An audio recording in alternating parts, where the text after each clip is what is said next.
Our final lecture is going to be on assemblage and found objects. So assemblage is an art form that's made by assembling disparate elements, which are often everyday objects, that are scavenged by the artist or bought specifically to make the work. So a good way to think of assemblage is thinking about it in relation to being like a three-dimensional collage.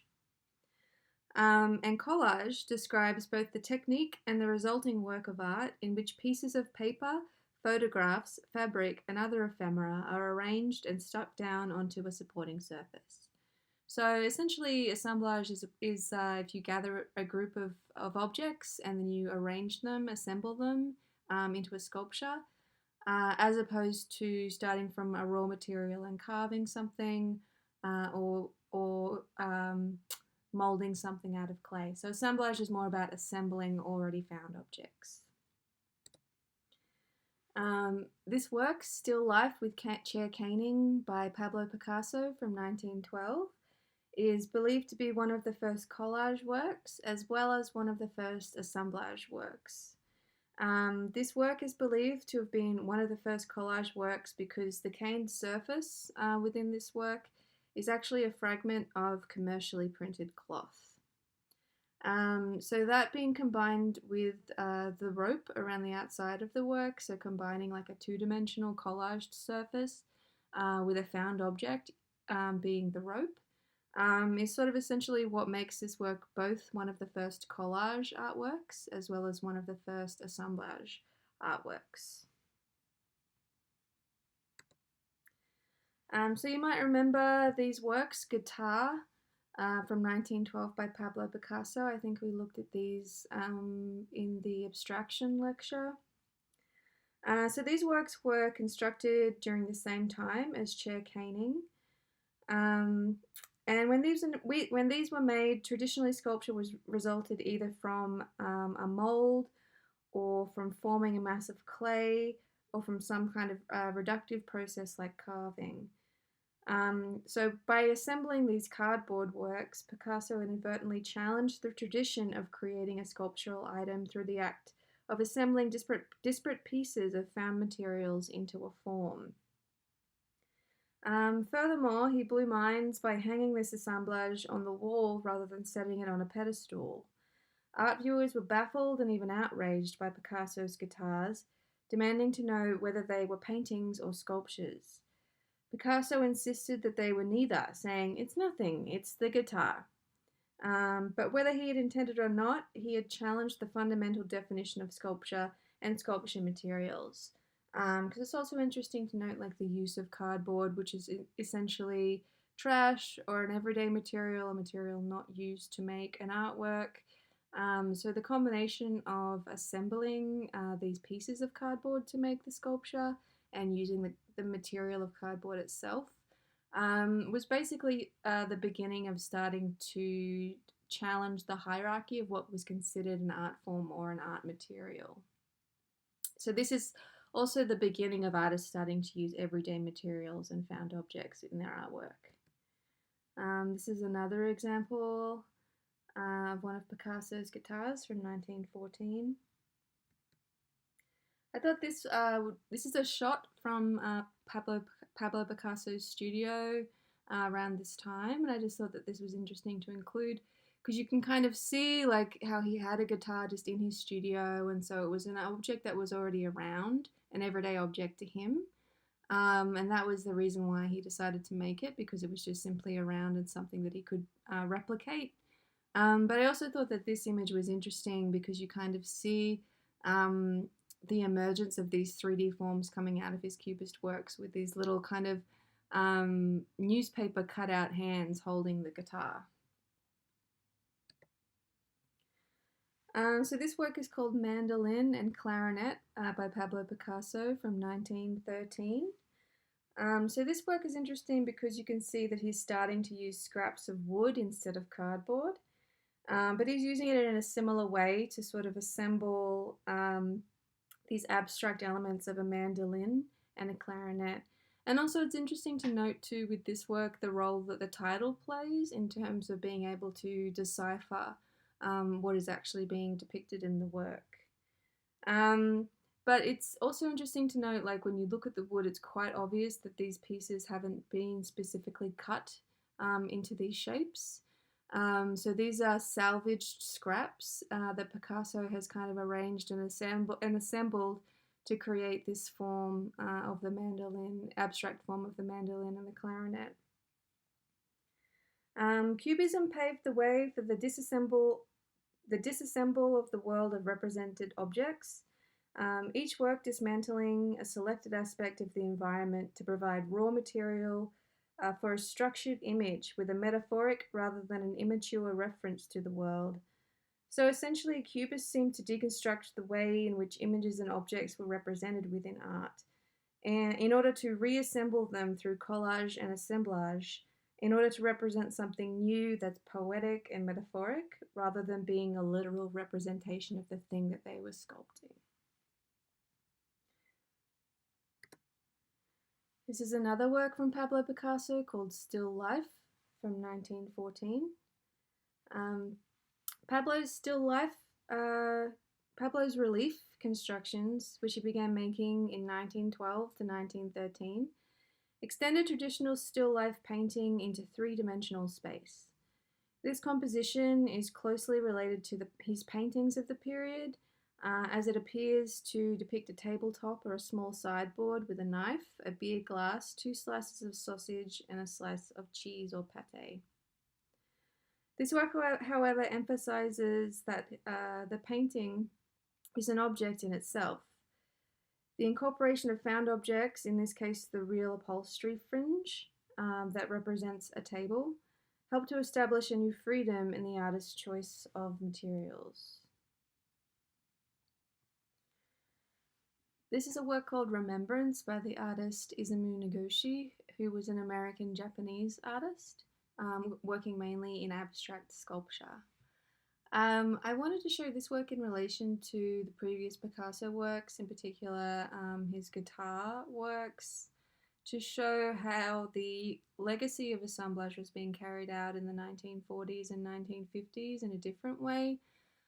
So with this work, you can see how it still has this like assembled form, which gives it an interesting kind of vibrancy and almost like an interactive quality, because you feel as though you could potentially take parts of it off and rearrange them, which is something that is kind of unique to sculptures that have like these characteristics of assemblage. It gives it this kind of dynamic quality. But unlike some of Picasso's works, this artwork is obviously the components that that are assembled within this work have all been individually carved intentionally into certain shapes.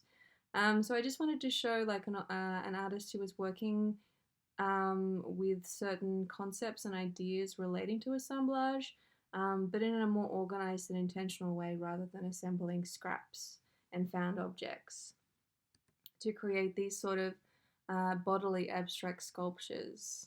So this is another work called Avatar from 1947.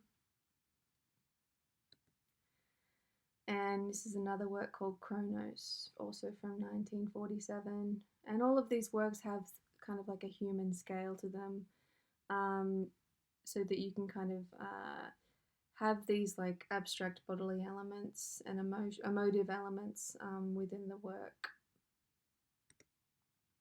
This is an American artist based in Los Angeles called Aaron Curry. And I wanted to show these works to kind of jump ahead in time a bit more, to continue to sort of explore the legacy of assemblage within contemporary art. So you can see quite a distinct influence from Isamu Noguchi within his works.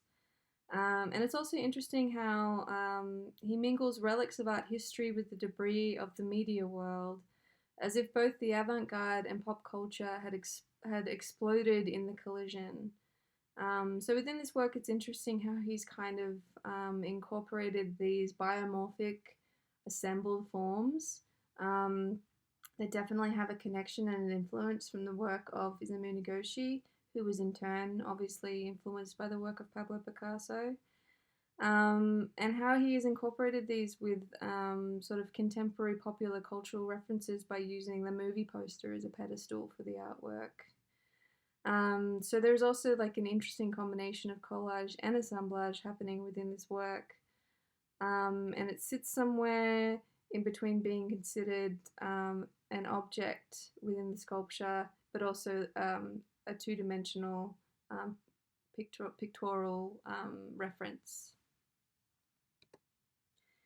This is another work by Aaron Curry that he showed at the Hammer Museum in 2006. So these works are interesting because I think they continue to push this idea of a culture clash between popular culture and the history of modern art. So essentially kind of redefining which has more value. And within this work, you can kind of see how he's done that by incorporating graffiti elements within the work. So he's kind of tagged one of his artworks and then used like an airbrush to create this kind of spray painted pictorial quality. Especially in the white sculptural work, you can kind of see how he's emphasized this by tracing the line of the sculpture within the actual physical line of the sculpture. So it's almost as if this is like a graffiti doodle of a modernist sculpture that has then been cut out and assembled to be a three-dimensional form. And this is just a detail of that sculpture. So you can see it's just made out of plywood and paint. So it has this, really is emphasizing this kind of like assembled nature of the work. And you can kind of see how parts of it are just kind of slotted into place, which really gives you this sort of like dynamic quality where you feel like you could just take it apart and then essentially reassemble the work in a different form. All right, so now we're going to jump back in time a little bit, and I'm going to talk to you about Marcel Duchamp. So Marcel Duchamp was one of the first artists to work with ready-made objects. So Marcel Duchamp began his career as a painter of conventional portraits and nudes, but by 1912 he set to prove an end to what he called retinal art, which was pictures created to delight the eye, in order to put paintings once again at the service of the mind. His answer to this quandary was to create the ready-made, which is an ordinary object that's transformed into a work of art by virtue of the artist selecting it. So taken out of context, the object is taken out of context, repositioned and signed by the artist. And in this case, the ready-made upended tradition and artistic convention by revolutionizing the way we think about what an artwork is, how it's produced, and the ways in which it's exhibited. So for his ready-mades, Duchamp deliberately chose ordinary, functional, and rather dull objects. His choice was, and I quote, based on a reaction of visual indifference, with all the same time and total absence of good or bad taste. So this work is called Bicycle Wheel, and this was one of Duchamp's earliest ready-mades, and it's just a bicycle wheel mounted on a wood stool. And Duchamp considered Bicycle Wheel to actually be what he called an assisted ready-made, as it was made by fastening two ready-made objects together, the bicycle wheel and the stool. Like many of his ready-mades, it combined two comprising items in such a way so as to nullify the intended function of each. The work is often considered to be one of the first kinetic sculptures as well, because the wheel actually still spins on top of the stool. Duchamp made the original work in his Paris studio in 1913 and enjoyed watching it spin. He's been quoted as saying, "I enjoyed looking at it, just as I enjoy looking at the flames dancing in the fireplace." Duchamp believed that all man-made objects are works of art. The ready-made, therefore, was for Duchamp a form of denying the possibility of defining art. So therefore, Duchamp was also kind of interested in collapsing the boundary between art and everyday life. And Duchamp was one of the earliest conceptual artists as well, and so that essentially means that conceptual artists are more interested in the concept or the idea of an artwork rather than the actual physical artwork itself. Like the idea behind the work is what is way more important to them. So this is another work by Marcel Duchamp from 1914 called Bottle Rack. And this is not an assisted ready-made, this is just a straight up ready-made because it's essentially a factory manufactured object that has not been altered in any way except that he has signed his name onto the object. And it's also interesting to note with this and Bicycle Wheel that both of those ready-mades had descriptive titles. So it's almost as if he was so intent on stressing that the object itself as it was a piece of art that he wasn't even willing to transform it through the use of a new title which would somehow suggest a different way that we were supposed to be looking at these objects other than just being everyday ready-made objects. This is Duchamp, one of Duchamp's most famous ready-made. It's called Fountain from 1917. So it's interesting to note with this work that Marcel Duchamp actually did give it a new title in order to kind of elevate a urinal to a fountain, essentially making a very direct link between something that is considered to be very lowly and everyday with something like a fountain that would be a romantic or a well thought out or a historicized and elevated artwork. So there's obviously a sense of humor happening here as well. And he also signed the work R. Mutt, which was just a strange pseudonym that he came up with. So this work is being jokey, but it's also challenging traditional notions of value within art objects or challenging what art actually is. Is art the actual object or is art the actual idea that is created, that is behind the object? So in 1917 in New York, Duchamp made his most notorious ready-made fountain, which is a man's urinal signed by the artist with a false name and exhibited placed on its back. Later ready-mades were more elaborate and were referred to by Duchamp as assisted ready-mades. The theory behind the ready-made was explained in an anonymous editorial published in the May 1917 issue of Avant-Garde magazine, The Blind Man, which was run by Duchamp and two of his friends. Whether Mr. Mutt with his own hands made the fountain or not has no importance. He chose it. He took an ordinary article of life and placed it so that its useful significance disappeared under the new title and point of view, which created a new thought for that object. There are three important points here. First, that the choice of object itself is a creative act. Secondly, that by cancelling the useful function of an object, it becomes art. Thirdly, that the presentation and addition of a title to the object have given it a new thought, a new meaning. Duchamp's ready-mades also asserted the principle that what is art is defined by the artist.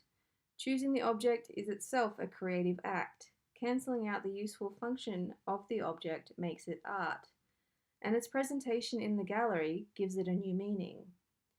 This move from artist as maker to artist as chooser is often seen as the beginning of the movement of conceptual art, as the status of the artist and the object are called into question. At the time, the ready-made was seen as an assault on the conventional understanding not only of the status of art, but its very nature as well. This work is called Lobster Telephone from 1936, and it's by the surrealist artist Salvador Dali. Most of you will probably know Salvador Dali from his surrealist painted works. So this is a classic example of a surrealist object made from the conjunction of items not normally associated with each other. which results in something both playful and menacing. So within this work, Dali uses juxtaposition, which is essentially the fact of two things being seen or placed close together with contrasting effect, which basically just means placing two objects that seemingly have no relationship to each other together. So generating a contrast between those two things. That's generally what juxtaposition is defined as. So in this case, he has placed two seemingly unrelated objects together, the lobster and the telephone, to create an absurdist surreal object that is also an example of a ready-made assemblage. Dali's has been quoted as his intention with regards to surrealist objects. I was determined to carry out and transform into reality my slogan of the surrealist object, the irrational object, the object with a symbolic function, which I set up against narrated dreams, automatic writing, etc. And to achieve this, I decided to create the fashion of surrealist objects. The surrealist object is one that is absolutely useless from the physical and rational point of view, created wholly for the purpose of materializing in a fetishistic way, with the maximum of tangible reality, ideas, and fantasies having a delirious character. So essentially, it's interesting to think about this in relation to Duchamp's ready-mades as well. The idea of what makes this an artwork is essentially by taking away the function of these objects, and then by creating a surrealist object, it's reread as an artwork. This is a work by the surrealist artist Margaret Oppenheim called My Nanny from 1936. As a surrealist artist, Margaret Oppenheim sought to produce work generated not out of the conscious, that cerebral, rule-bound part of the mind, but by tapping into the unconscious, its desiring, dreaming, irrational portion. Women were largely regarded as the subjects and muses of the men who dominated surrealism. Among them, Max Ernst, Salvador Dali, Man Ray, and René Magritte. So it's notable that Marie Oppenheim, who was a German-Swiss artist, made a place for herself as one of surrealism's central artists and produced some of its most powerful works. In 1932, she moved to Paris, the center of the movement, and was soon participating actively in their meetings and exhibitions. By 1936, she had her first solo exhibition. Assuming she, like her artistic peers, must be male, critics and admirers of her work often mistakenly referred to her as Mr. Oppenheim. So this is all interesting to take into account with, especially with regards to this work. Using the high heels, which are relating to sort of like female fashion and the restrictiveness of female fashion, and turning them into turkey legs. So it's obviously creating a surrealist object in order to have critique the relationship between women and the domestic. She possessed a wry wit and was keenly aware of how women were regarded by both surrealists and society. Suffused with humor, eroticism, and menacing darkness, her work reflected her critical explorations of female sexuality, identity, and exploitation. Oppenheim became known for her assemblages and sculptural works in which she brought everyday, often domestic items into disturbing and humorous juxtaposition. For the surrealists, such objects served to crack the veneer of civilized society, revealing the sexual, psychological, and emotional drives burning just beneath the surface. So this is one of the most famous and well-known works by Marie Oppenheim called Object from 1936, and it's a fur-covered cup, saucer, and spoon. So this work began with a joke over lunch. In 1936, Marie Oppenheim was at a Paris cafe with Dora Maar and Pablo Picasso, who noticed a fur-lined polished metal bracelet that she was wearing and joked that anything could be covered with fur. Even this cup and saucer, Oppenheim replied. The artist then went to a department store not long after this meal and bought a white cup and saucer and spoon, wrapped them in the speckled tan fur of a Chinese gazelle, and titled this assemblage object. In doing so, she transformed items traditionally associated with decorum and feminine refinement into a confounding surrealist sculpture. Object exemplifies the surrealist argument that mundane things presented in unexpected ways had the power to challenge reason and to urge the inhibited, which was the most of society, to connect with their subconscious. Her fur-covered teacup is considered to be among the quintessential surrealist objects, and it caused a sensation when it was introduced to the public in 1936, first in Paris, at the inaugural exhibition of surrealist objects, and later at an exhibition in New York City at the Museum of Modern Art. Oppenheim once wrote, "A work as small and economical as object has such outsized spirit because fur combined with a teacup evokes such a surprising mix of messages and associations. The fur may remind viewers of wild animals and nature, while the teacup could suggest manners and civilization. With its pelt, the teacup becomes soft, round, and highly tactile. It seems attractive to the touch, if not, on the other hand, to the taste. Imagine drinking from it and the physical sensation of wet fur filling the mouth." This is another work by Murray Oppenheim called Squirrel. And it's interesting to see, it's just a good example of how she sort of continued to incorporate fur with everyday objects, but also everyday objects that would usually have some kind of interaction with the body. So in this case, it's a squirrel tail with a fake glass of beer. This is a work called Wolf Table by Victor Broner from 1939, and I thought that this was an interesting work to show in relation to Oppenheim's work. In this case, it's also an example of how an artist has used assemblage to further push an object into being anthropomorphized. So it's interesting to note with this work how one of the legs is actually being carved with a foot.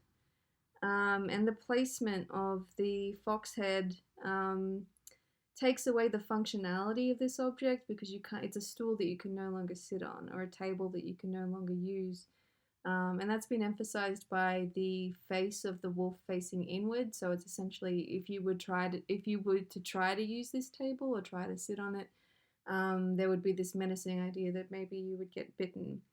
So in this sense, this work is given an animated quality that takes away its functionality and transforms it into an absurd object. This is another work called Object by Joan Miro, and I just thought that this was interesting to show as well in relation to the trend of the use of like taxidermied animals within surrealist sculpture and surrealist assemblage.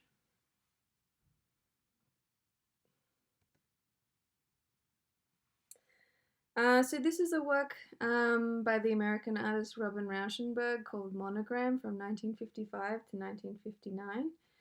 And Rauschenberg started out as a painter, and he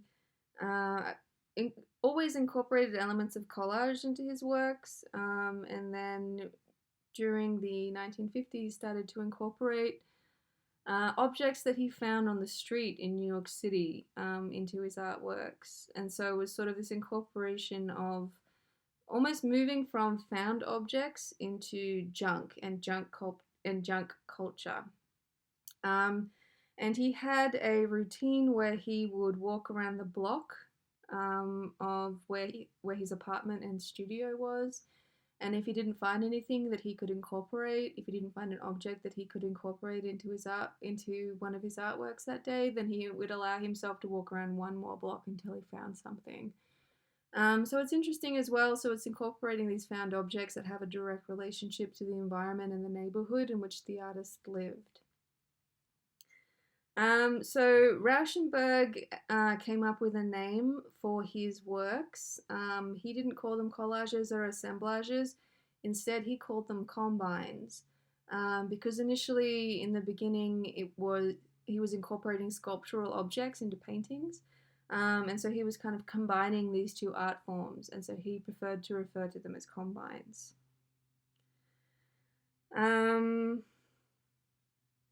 It's interesting to note in relation to Rauschenberg's work.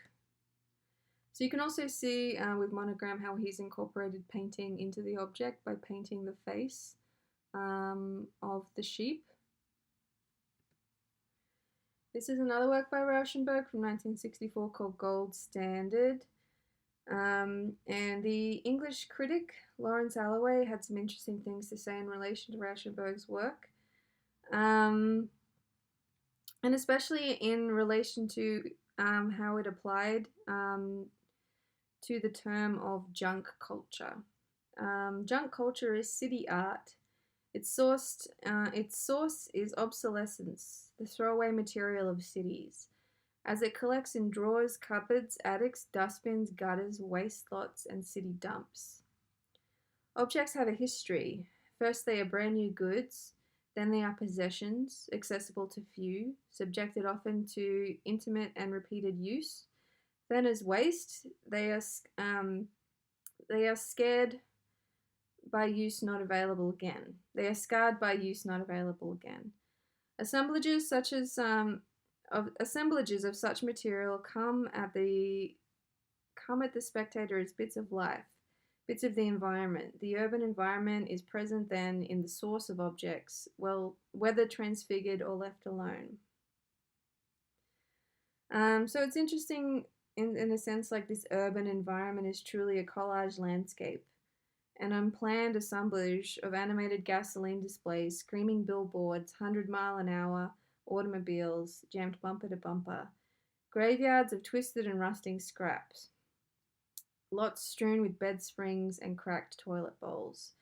So in this sense, it's also interesting to note that Robert Rauschenberg's use of junk rather than found objects or ready-made objects recontextualizes the meaning of these things when he incorporates them into his artwork, because they already have,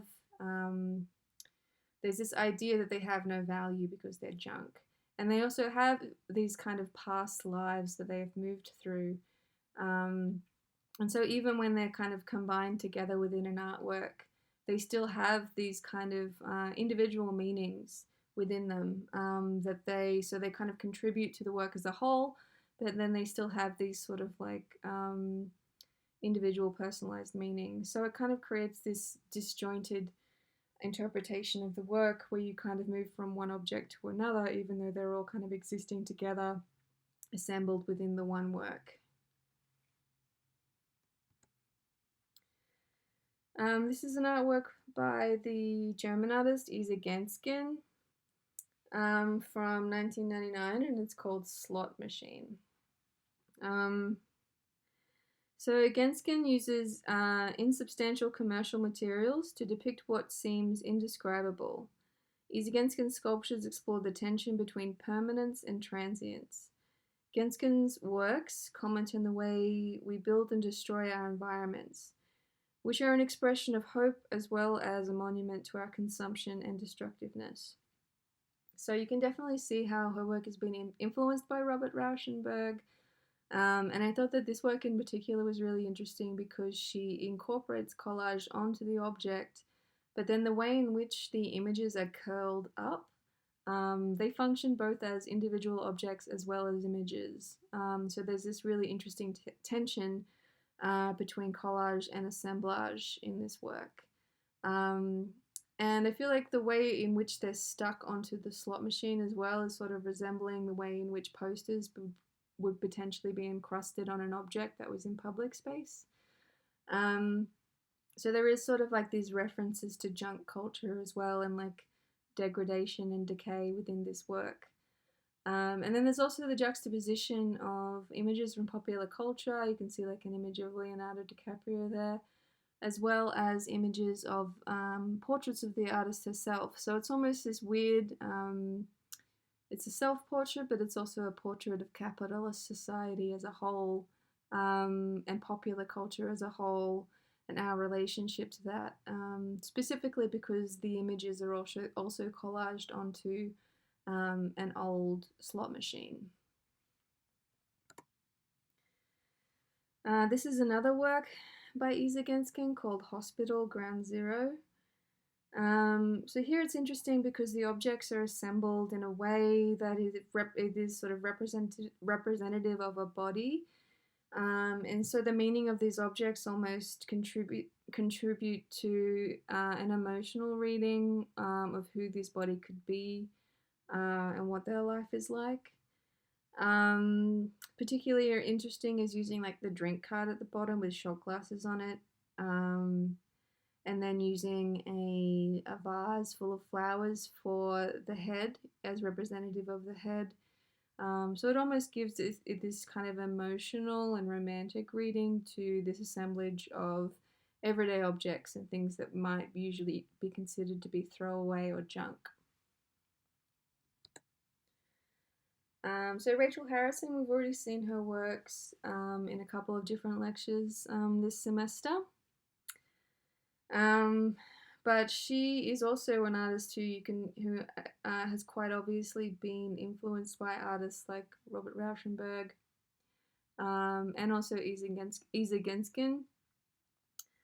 So this is a work called Huffy Howler from 2004, and it uses a combination of found objects as well as a sculpture that she has made, the purple sculpture, which sort of almost serves as a pedestal or a foundation for the assemblage of these other objects and images. In Harrison's sculptures, signifiers of pop art and popular culture are embedded within larger minimalist forms, teasing out relationships between aesthetics and mediums that are seemingly at odds with one another. In Huffy Howler, Rachel Harrison intended to make a found object sculpture that represented the concept of the equestrian statue from ancient Greece and Rome, and other imperial states. So this is interesting when you look at this work and you think about how the bicycle is almost put in place of a horse. It's like a contemporary representation of a horse. And then it's sort of like this very pathetic arrangement of objects that's intended to mimic or replicate or pay homage to these very heroic monuments of equestrian statues of soldiers on top of horses, historically used to represent the power of imperial states. So the photograph of Mel Gibson is a headshot from the movie Braveheart about William Wallace, who fought unsuccessfully to prevent English colonial rule of Scotland. So that's kind of a funny reference as well in terms of this, when you think about these equestrian statues and how they're meant to memorialize certain soldiers or rulers. How in this case she has used a headshot of an actor playing a hero in a film. So it's essentially meant to very much point out that this is a replication. This is not a direct portrait, and that this is a modern reinterpretation of these ideas, historical ideas within sculpture and the purpose of sculpture. By integrating photography into her sculptures, Harrison's works remind the viewer of the space between the physical experience of a three-dimensional object and the representational mode of photography. So I thought that was interesting in relation to the Rauschenberg works that we saw, as well as the Isa Genskin works, this sort of incorporation of photographs that in turn become objects within the sculpture as well as being an image. So it's like an interesting way of playing with these ideas of representation and physicality within a sculptural work. This is another work by Rachel Harrison called Nice Rack from 2006. And Rachel Harrison's witty and inventive mixed media assemblage juxtaposes an array of unremarkable objects: fake pearls, an obsolete telephone, a shovel, a greeting card stand, anchoring all of these elements with a framed photograph of Ronald Reagan. The photograph, originally part of a work by conceptual artist Hans Hacke, is here presented as an icon by capitalizing on its associations within recent American history. In this feminist literalization of the slang phrase, nice rack, Harrison examines the scrambling of cultural hierarchies in today's visual culture, incorporating Reaganism, Hallmark, and the ideas of artists Marcel Duchamp, recalling his bottle rack, and Paul Cézanne, alluding to his still life compositions. So this work is interesting in relation to there's this direct correlation and influence and reference to Marcel Duchamp through the use of the rack as a ready-made. But unlike his bottle rack, which had this sort of different functional purpose in everyday life, this is a greeting card rack. So it has more of a relationship with consumer culture, or these ideas of when you think about a greeting card, a Hallmark greeting card, how essentially it's like a consumer item that you can buy to express your emotions to somebody else. So it's sort of like this supplication of emotion through an object. And it's also interesting too to note the shovel. Marcel Duchamp did also make another ready-made work that was a shovel. So it's interesting how she sort of incorporated these items in order to revisit and reinterpret these ideas of the ready-made within contemporary consumerist society. This is a work by the British artist Tracey Emin called My Bed from 1998. And I thought that this was an interesting work to include in relation to how we're thinking about these contemporary works that have sort of started to explore ideas of junk culture in relation to assemblage, which kind of started off with Robert Rauschenberg. In this case, so this is a work in which in 1998, Tracey Emin underwent a emotional breakdown, which led her to stay in bed for 4 days. And then when she sort of recovered from this breakdown 4 days later and looked at the mess and the debris and the rubbish and the junk around her bed, she was viewing it as a self-portrait. So essentially what she did is she took her bed and cut this slab of fabric out and rearranged all of the trash exactly as it had been when she was undergoing her emotional meltdown, and then transferred it straight into the gallery and entered it as an artwork in the prestigious Turner Prize. So this work is interesting in relation not only to her interpretation of the ready-made, but also it's sort of continuing the feminist ethos that the personal is political. And so by presenting her bed as an artifact, she was actually intending to take this extremely personal experience and create an empathetic connection with the audience through her vulnerability. And this was an extremely controversial work when it came out, especially because the telling nature of a lot of the things that were next to her bed. They would like use tissues and tampons and use condoms and like things that were considered to be very disgusting and abject, but also because the way in which all of these objects like just displayed as trash next to the bed was really telling of the emotional state of the artist at the time. And a lot of people were very uncomfortable with experiencing and witnessing this level of vulnerability and emotion within an artwork. And essentially this is considered to be almost a self-portrait of a certain period within that artist's life. In 1998, I had a complete, absolute breakdown, and I spent 4 days in bed. I was asleep and semi-unconscious. When I eventually did get out of bed, had some water, went back, looked at the bedroom and couldn't believe what I could see. This absolute mess and decay of my life.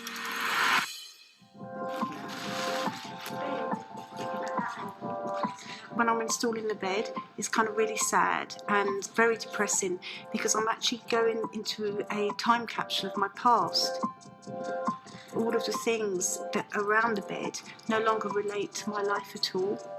The contraceptive pills, the condoms, the small knickers, even the belt, that was the size of my waist. The idea of being with someone and not being with someone, and how much life changes.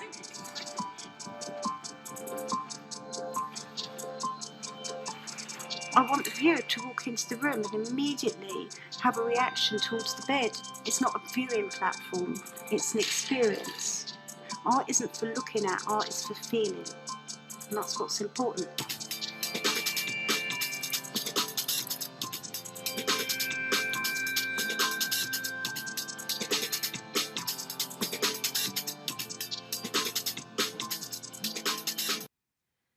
This is another work by Tracy Emin called Everyone I've Ever Slept With, 1963 to 1995.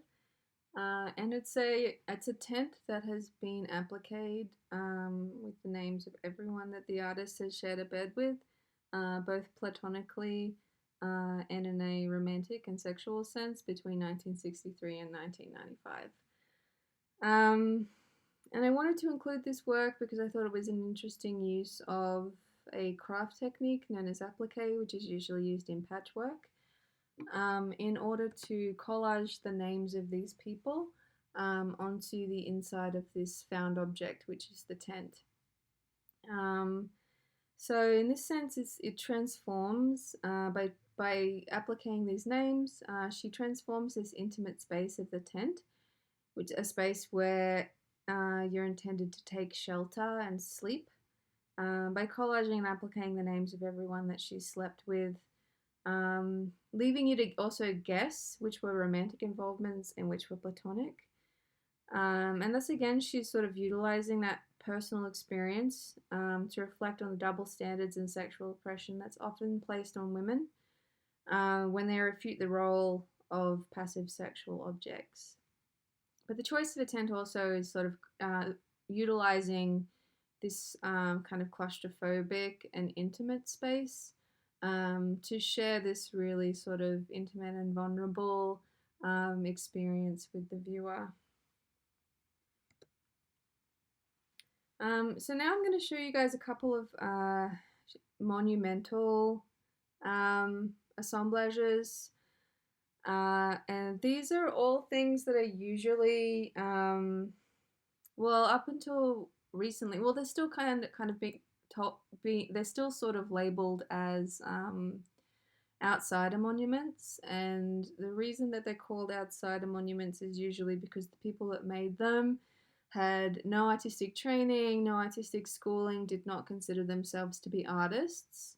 But they just felt compelled to make these monumental works over decades and decades and decades of their life. So this is a work called Watts Towers, and it's located in the suburb of Watts within Los Angeles. And it is a series of 17 interconnected sculptural towers. The highest is about 800 feet high, that are mainly made out of steel rods, concrete, and mixed media like broken crockery and bottles and things like that, tiles. And it's described as a masterpiece of assemblage. So this work was made by an Italian immigrant called Simon Radia, and he built them over a period of 33 years between 1921 and 1954. The towers were built out of steel rods, wire screening and concrete, broken dishes and coloured glass, pieces of 7-Up bottles, blue milk of magnesia, and other bottle fragments, also mirrors and shells, and a variety of stones and other mineral substances. He built these towers single-handedly and without any plans or sketches or preparatory drawings, without any scaffolding or machine equipment, and these towers are completely made by hand by him. Before moving to the LA suburb of Watts, Rodia had lived in Seattle and in San Francisco, doing odd jobs. He was divorced and estranged from his children, came to Watts with little money, and as he's been quoted as saying, I was one of the bad men in the United States. I was drunk all the time, I was always drinking. At this time, he was 42, he was barely literate, and unskilled beyond the basic tasks from a life of labor. To this day, no one is sure why he built the Watts Towers, but he just began. I think he has once said that he quit drinking, and when he quit drinking, he just decided to begin to build something big. He felt compelled to make this work. Built by Italian-American Simon Rodia, the scope and scale of the Watts Towers are only matched by their fascinating history and artistic importance.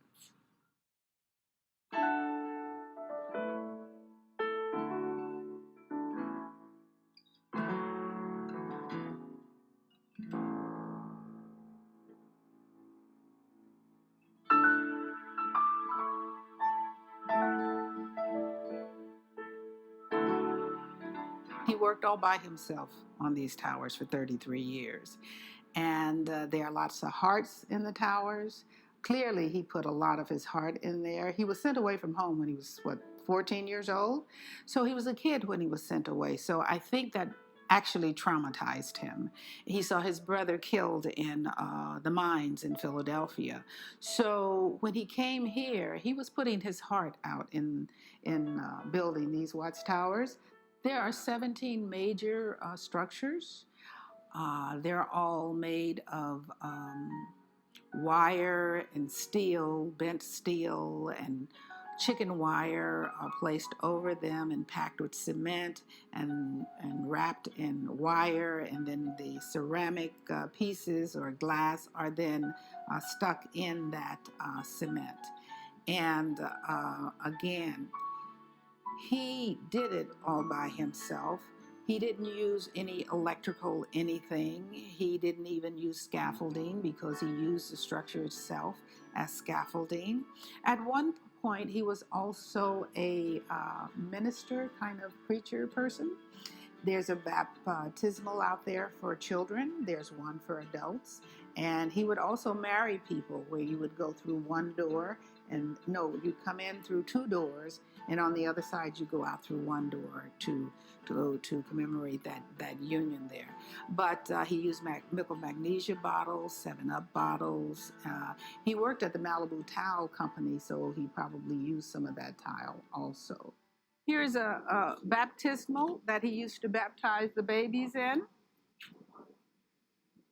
And around the corner here is where he baptized the adults. People, you go in both those doors, and the other door on the other side is just one door. It's the shape of a ship heading home again where he left. He never went back, so I think that longing was always there in him and seeing his home. And if you stand real still, you can feel it kind of taking off, moving east.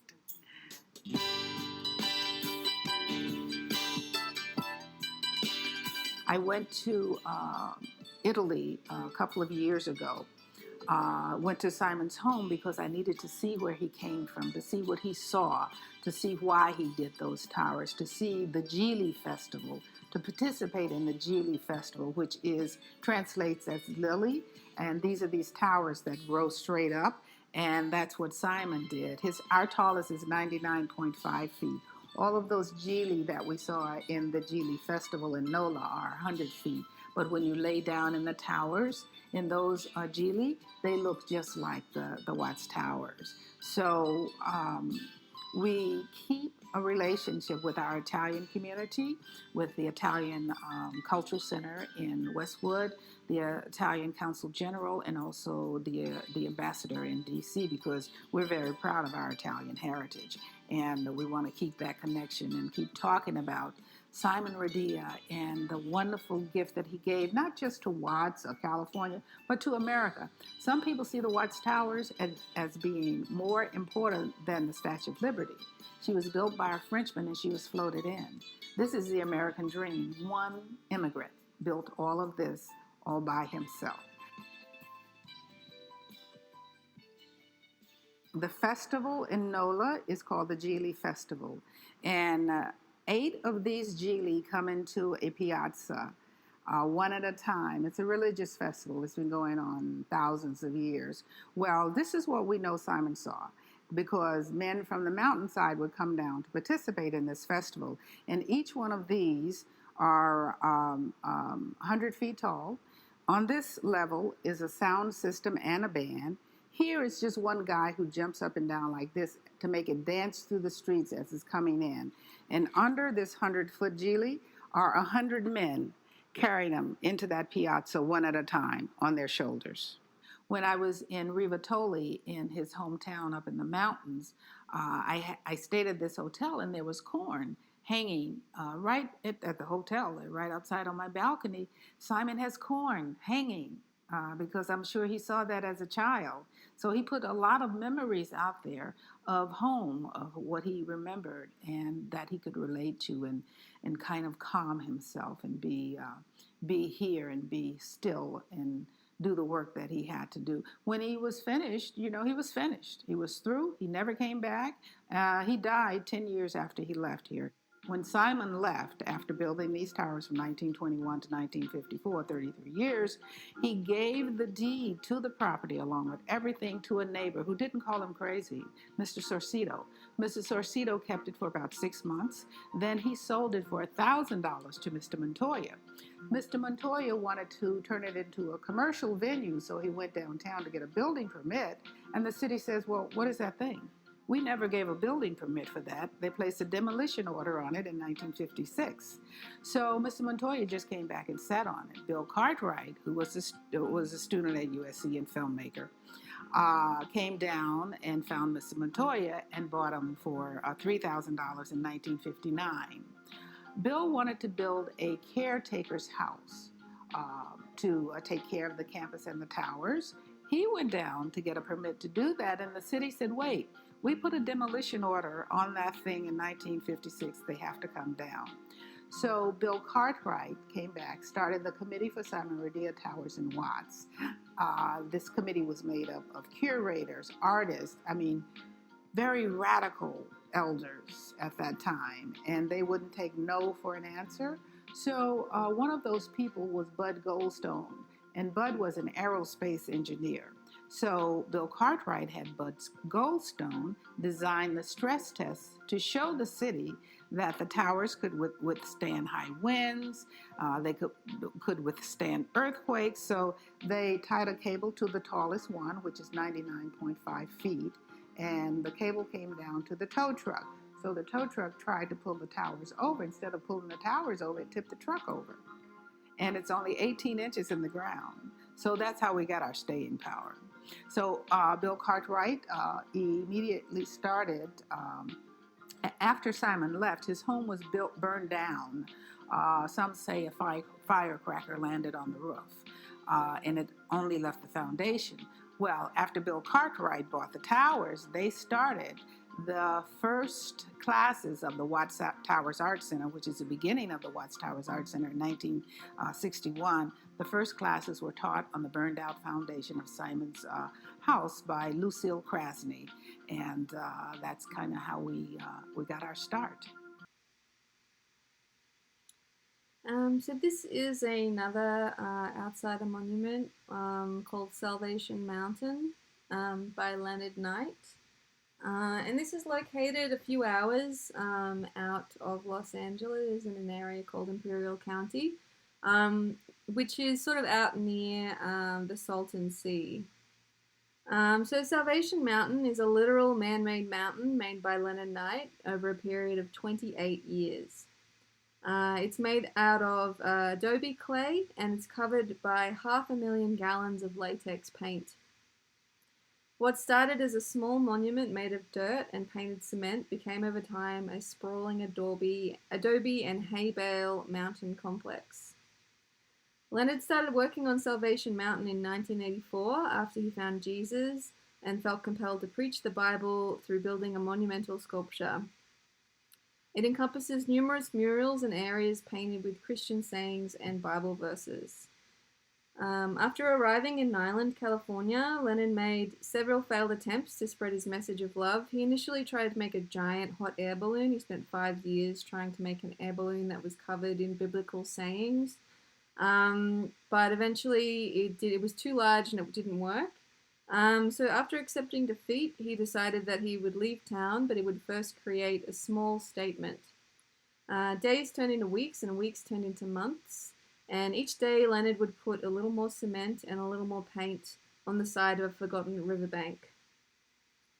As his monument grew taller and taller, he would pack old junk that he found at the dump onto the side of the mountain and fill it with sand and cover it with cement and paint. Cement was hard to come by, so he would mix a lot of sand into it, and eventually this mountain grew to be 50 feet. One day, after about 4 years of hard work, with the instability of the sand undermining its structure, the mountain actually fell down into a heap of rubble. Instead of being discouraged, Leonard vowed to start once again and began construction on a second Salvation Mountain, which is the one that's still standing today. Leonard had been experimenting with the native adobe clay and had been using it in other parts of the mountain. Over the next several years, he rebuilt his mountain using adobe mixed with straw to hold it all together. And it evolved into the Salvation Mountain, which is there today. So if you look at this image, you can see an area. I think it's being repaired in this image, but you can kind of see the underlying adobe structure, which is essentially covered in layers and layers and layers and layers of latex paint, which kind of helps preserve the form and help hold it all together. So the site requires constant maintenance in the form of layers of paint, much of which is donated, and locals often hold painting parties once a month where they gather to help maintain the mountain by applying a fresh coat of paint. Leonard lived on the site in a caravan until 2011, when he was placed in a long-term living facility, and then he passed away in 2014. So this is an image of Leonard at Salvation Mountain.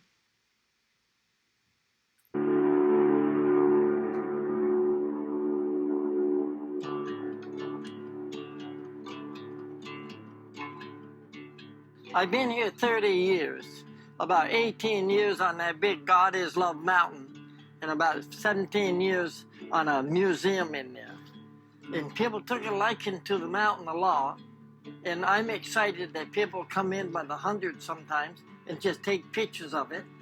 And I got dedicated about 50 years ago, and God Almighty knows I wanted to work for Him.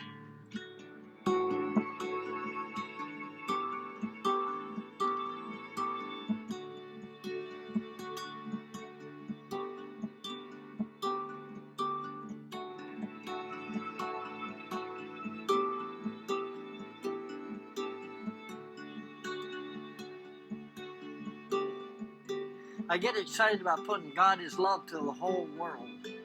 God loves everybody in the whole world, period. That's everybody. That's all people, everywhere, period.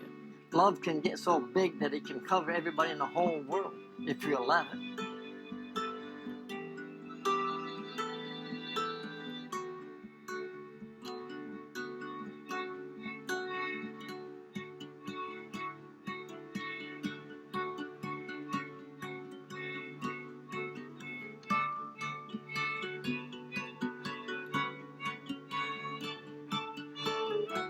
And if we just learn to love everybody, and we don't get into one denomination and figure that all the other ones are not going to make it.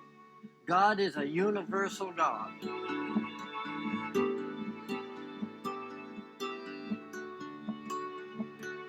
lot of people love me, and this mountain is known, and somebody told me on the internet there's over 100 different countries now that know about the mountain here in Ireland. So it's slowly getting out there. People are loving me mainly now. I think it's because of the message. It's an easy message. To love somebody is the most easy thing in the world to do. Just love somebody. Be nice to them. And all of a sudden that guy's going to be nice back to you, and nice gets bigger. Woo! It's going to spread the whole world. Love is going to do it.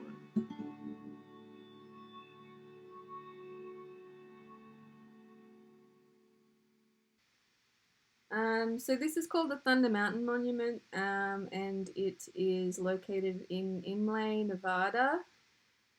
The Thunder Mountain Monument is a series of outsider art sculptures and architectural forms that were assembled by Frank Van Sant, starting in 1969 upon his arrival in Imlay, Nevada.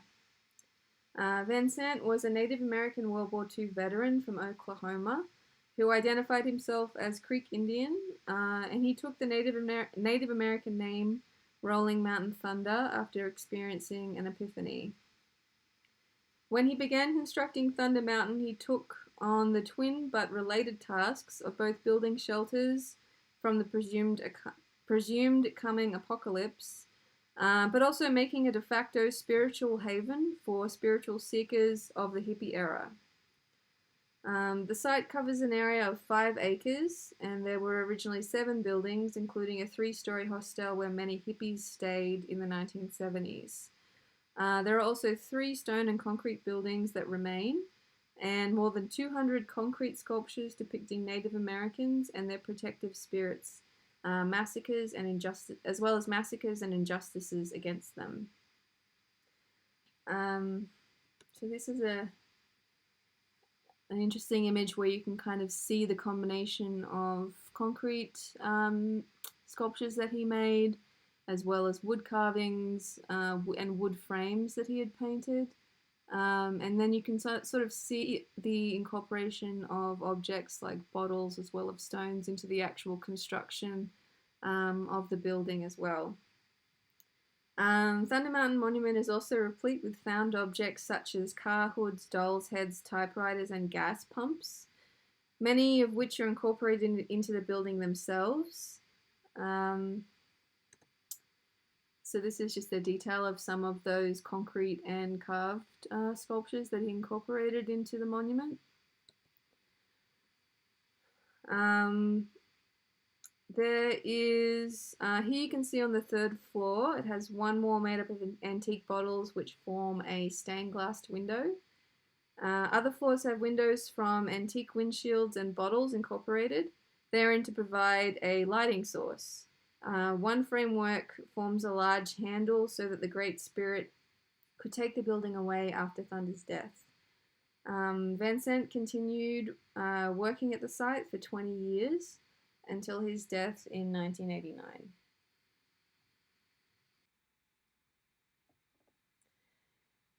So this is another outsider folk art monument, but this one resembles more of a sculpture park. It's called Wisconsin Concrete Park, and it's by a man called Fred Smith. So Fred Smith was born on September 30, 1886, to immigrant German parents who settled in Wisconsin. He had no formal schooling and was illiterate.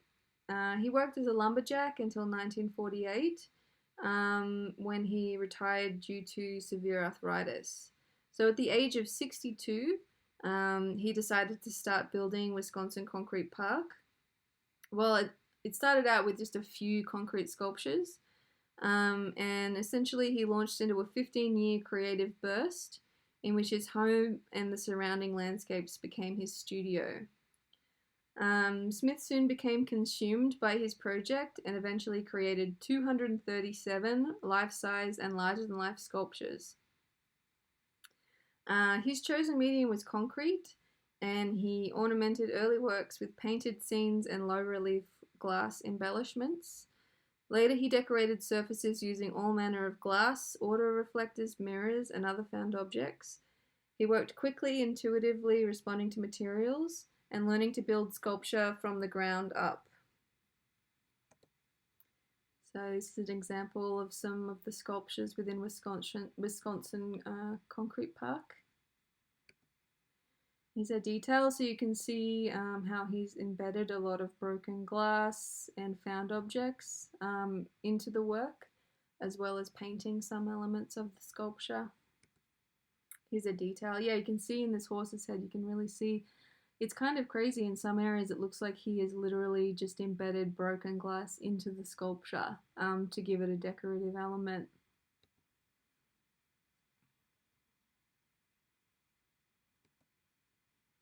It's another detail of some of that, just broken bottles that have been used to embellish the torsos of these sculptures. Like many artists, his work evolved out of a love of making, for working and thinking with his hands. He made sculptures honoring Native American Indians, regional setters, local myths and legends, figures and animals, and events of national, local, and deeply personal significance.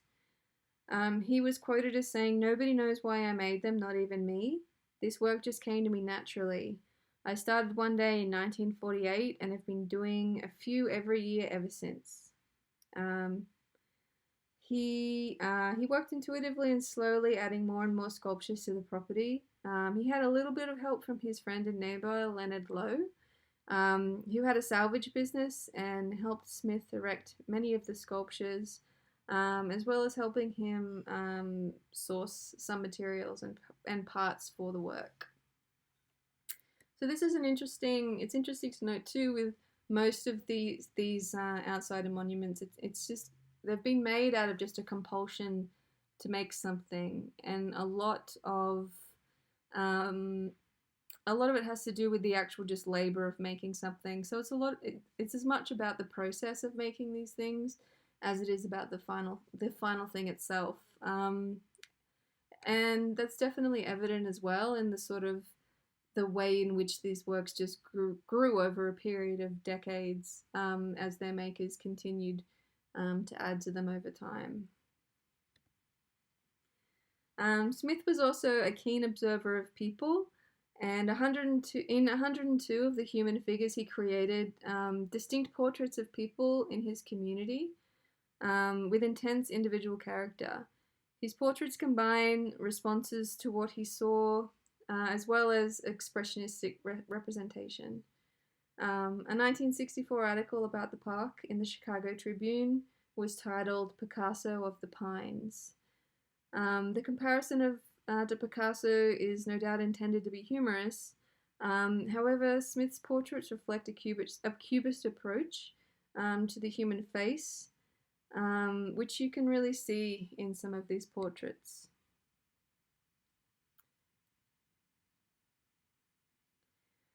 In 1964, shortly after Smith finished The Last Horse in his Budweiser display, he suffered a stroke, and he passed away not long later when he was in a rest home.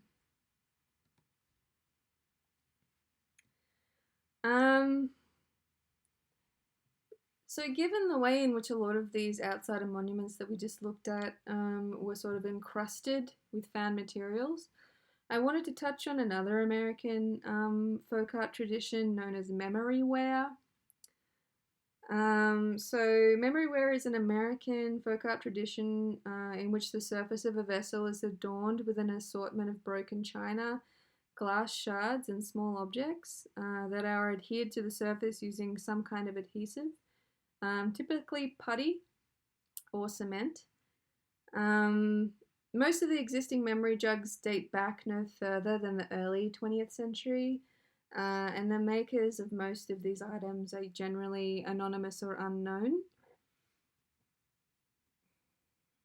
So it's interesting to note with this one in particular how these vessels can also sort of serve not only as kind of like a weird portrait of their maker, but also as a time capsule reflecting the time in which they were made through this assemblage and collage of objects from that time.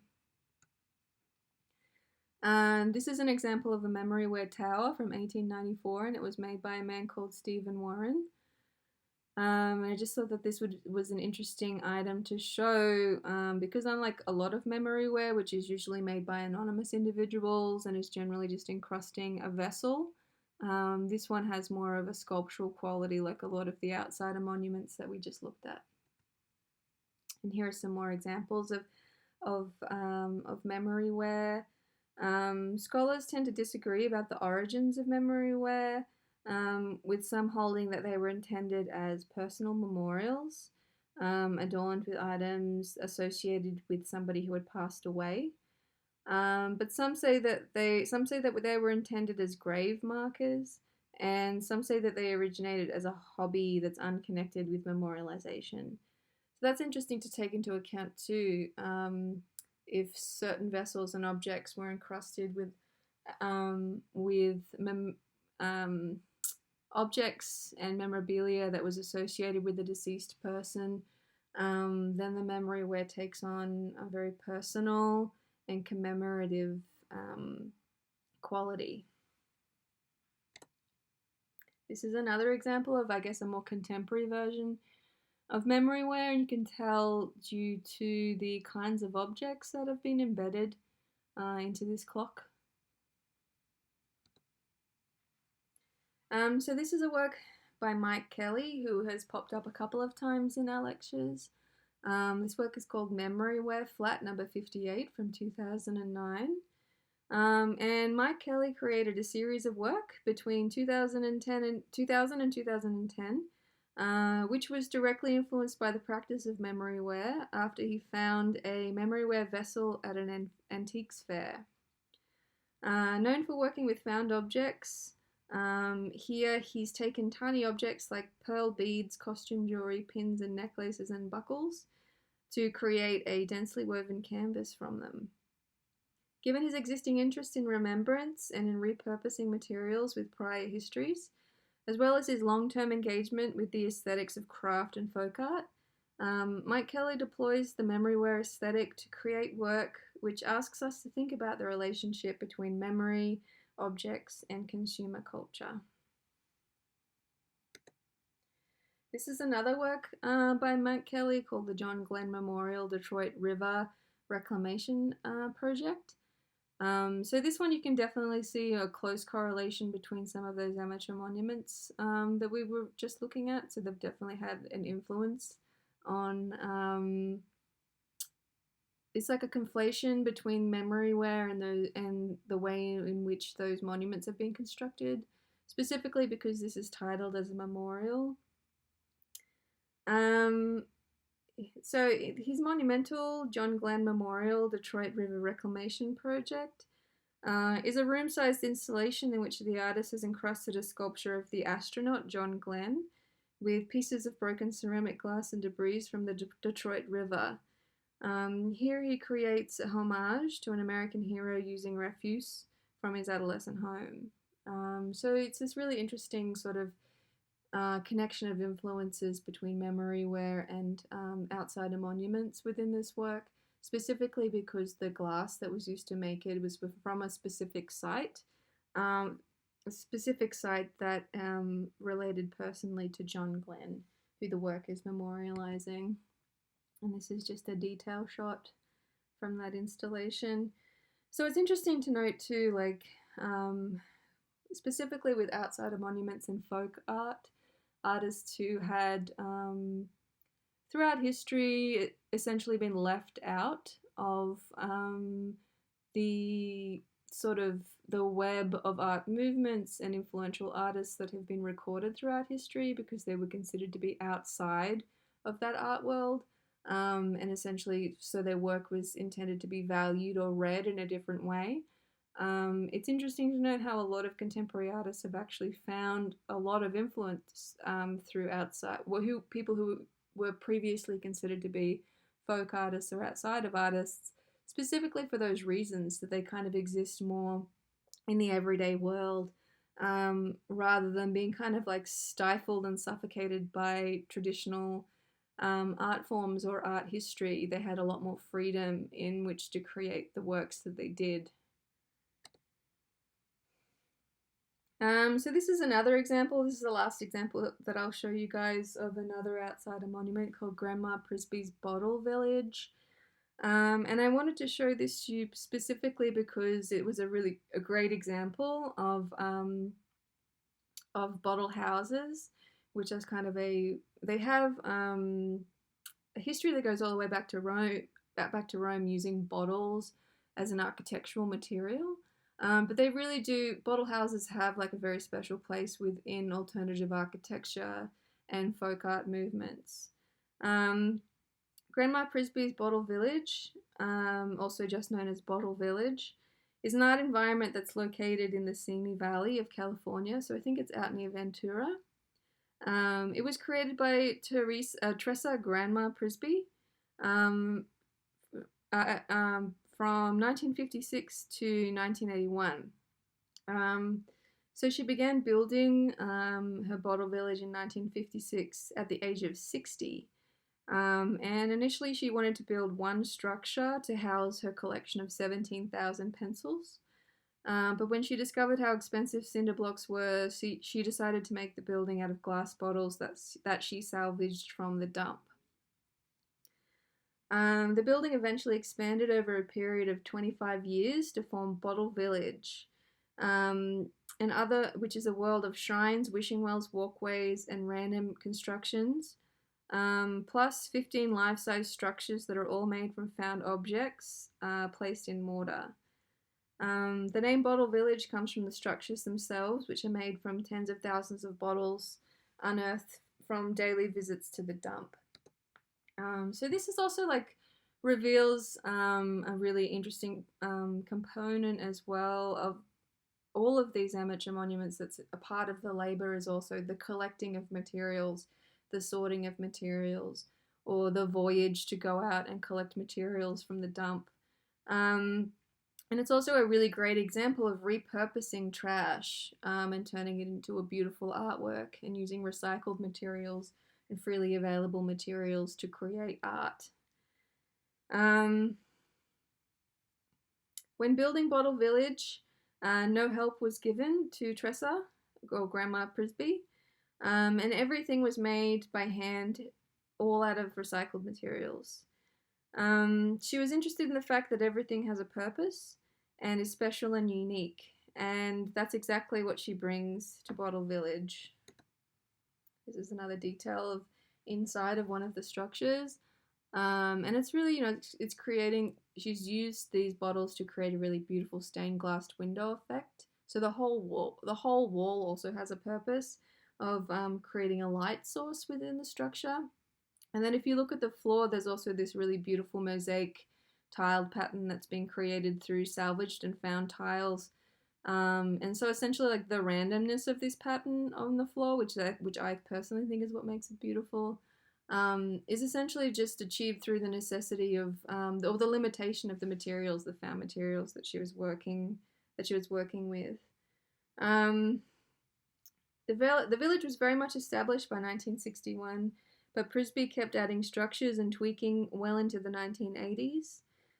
She moved away in 1972, but she later came back to live in a trailer alongside the village, where she continued adding sculptures and flower planters. So here's an image of Grandma Prisby next to one of her sculptures at the Bottle Village. In 1982, Prisby, in poor health, left Simi Valley to live with her daughter and son-in-law in San Francisco. In July 1986, the property was gift deeded to the public to the Preserve Bottle Village Committee. And in October 1988, Prisby died from complications of a stroke. So this is another example of a monumental project that someone has built out of recycled materials simply for the love of labor and the love of making something. So it becomes this like monumental project over a span of 20 or 30 years of somebody's life.